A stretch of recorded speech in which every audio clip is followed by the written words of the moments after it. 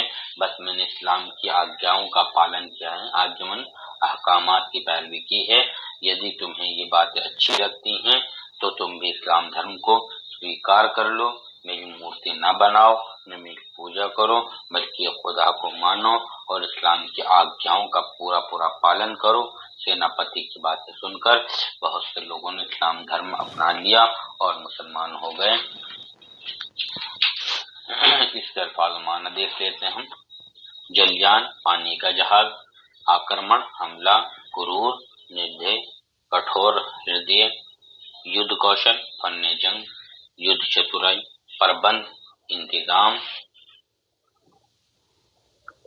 سویچھاچاری، من ماناپن، درویوہار، برا برتاؤ، ورتان، حال، پرن، ارادہ، ککرتی، برا کام، بے خوف، نڈر، بھیشن، گھماسان۔ آپ تمام طلبہ اس سبق کو یاد کرنے، اس کا الفاظ معنی محفوظ کریں